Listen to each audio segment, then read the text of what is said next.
What's up YouTube, Saf here on Super Saf TV and welcome to another Super Saf style camera comparison, this time between the iPhone X versus the Samsung Galaxy Note 8. So in the usual style we'll be looking at both the front and rear facing cameras and our images as well as video too. Do also look out for the audio icon in the corner of the screen and that will indicate to you which device the audio is coming from, and we'll be switching between these two to give you guys a good idea of the differences in audio as well. So we're currently outdoors, we're using the front facing cameras on both devices, and let's go ahead and test out the stabilization from the front facing cameras. So we're just walking right now. Beautiful, beautiful day. Now let's go ahead and run.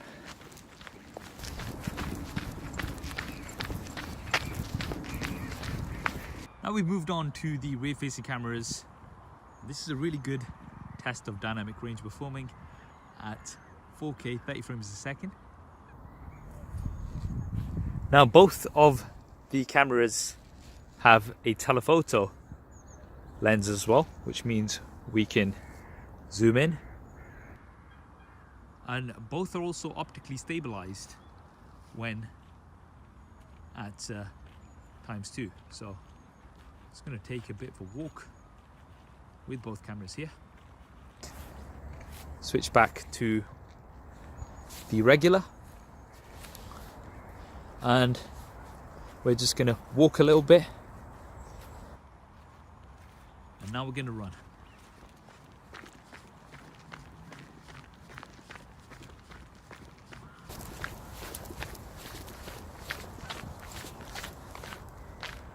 Now we're just trying a slightly different situation here with an overcast, and let's go into telephoto. And just to test out stabilization at telephoto, we're going to be walking a little bit. Might be easy to see here. Stabilization. Let's go back to wide. Move around to this side, and we're just going to walk a little bit.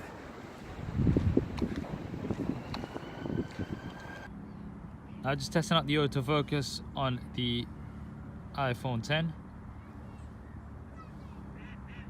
Seems to be doing really well. Now with the Note 8, man, that dual pixel autofocus is just rapid. Just look at that, boom.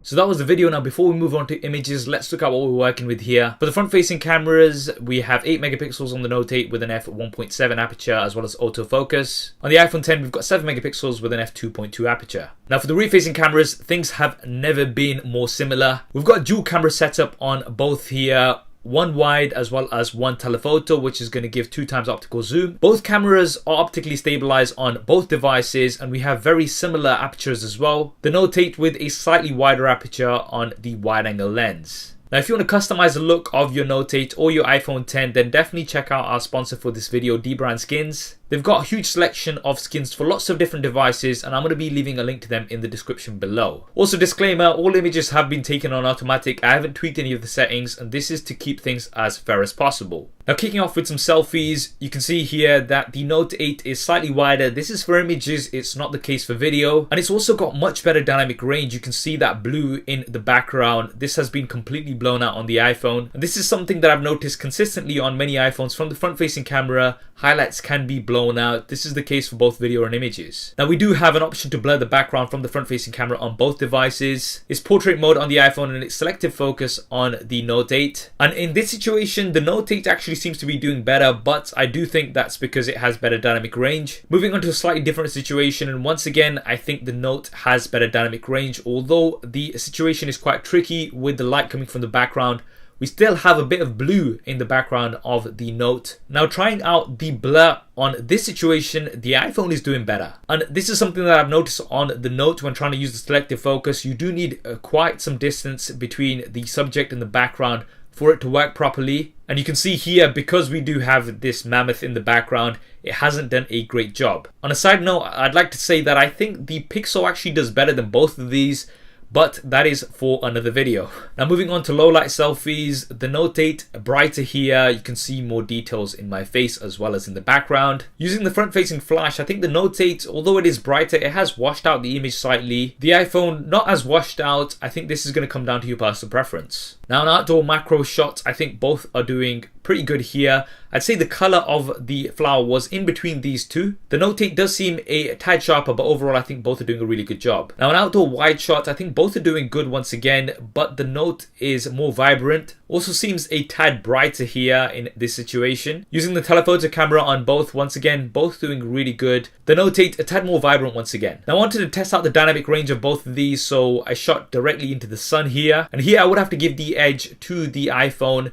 It does seem to have better dynamic range, and it has maintained those highlights better compared to the Note. Using the telephoto camera, once again, the iPhone, better dynamic range. You've got more detail in the highlights as well as the shadows this time. Another tricky dynamic range situation, the Note a bit more vibrant here, but once again, the iPhone does seem to have better dynamic range. Now let's move on to the portrait modes or live focus on the Note 8. This is something that I know a lot of you guys like to see. And overall, both of these are really doing a good job here. We have barely any defects in terms of the edges.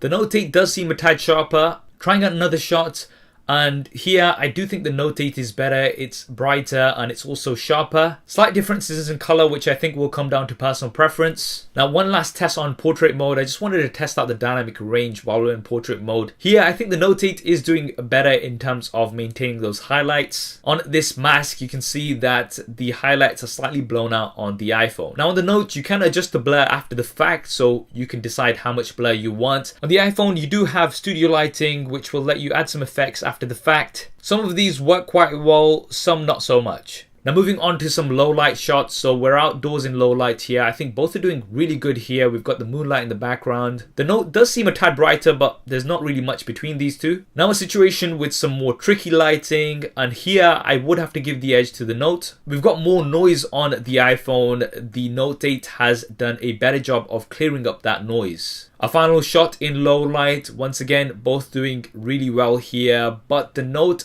tad brighter as well as a tad sharper, I would say. So there we have it, the super SAF style camera comparison between the iPhone 10 and the Samsung Galaxy Note 8. Overall both did absolutely great. Now when it came to front facing camera images, the Note 8 is wider with better dynamic range overall. You will, however, get better portrait mode images on the iPhone 10, and that is because of all of those additional sensors at the front. And for video from the front-facing camera, the Note 8 I would say was better overall again, with better dynamic range. It was also more stable, although for video it's not as wide because it does crop in to give you that video stabilization. Now for outdoor images, I think both were very, very good. The Note 8 more vibrant. I'd say the iPhone had better dynamic range overall, however. Telephoto cameras on both were absolutely great, and the optical image stabilization also definitely helps. For video from the rear-facing cameras, quality-wise, both were very good. The dynamic range actually differed from situation to situation. When we were shooting directly into the sun, the clear winner was the iPhone, but when we were shooting away from the sun, then the Note 8 seemed to have better dynamic range. Overall, however, I think the iPhone did have better dynamic range for video compared to the Note 8. You've also got 4K at 60 frames a second on the iPhone, as well as options to shoot at 24 frames a second. This is something that you've not got on the Note. And you've also got 1080p slow motion on the iPhone. You've only got 720p slow motion on the Samsung Galaxy Note 8. For the background blur effect, I think both actually did a great job, but for me, I did prefer the Note 8, which was sharper, and also because you can edit the blur after the fact. Now for low light, I think it was close, but the Note 8 would win for me overall with less noise and brighter images. For audio, it was actually much closer this time. The iPhone did seem to be a little bit louder compared to previous models, but we still have stereo audio on the Note 8 versus mono audio on the iPhone. So overall, I would have to give the win for audio to the Note 8. Now camera comparisons have never been closer before. Both of these devices performing exceptionally well, and they're definitely some of the best smartphone cameras that you can buy right now. That's what I think anyway. What do you guys think? Definitely drop me a comment below. Let me know. If you want to see more images from lots of different devices, then give me a follow on Instagram. I'm at SuperSafTV. I hope you enjoyed this video and found it useful. If you did, then please do hit that thumbs up button for me. It really does help me out. And if you want to see more SuperSaf style camera comparisons like this, then make sure you have subscribed and switch on notifications. Thanks for watching. This is Saf on SuperSafTV, and I'll see you next time.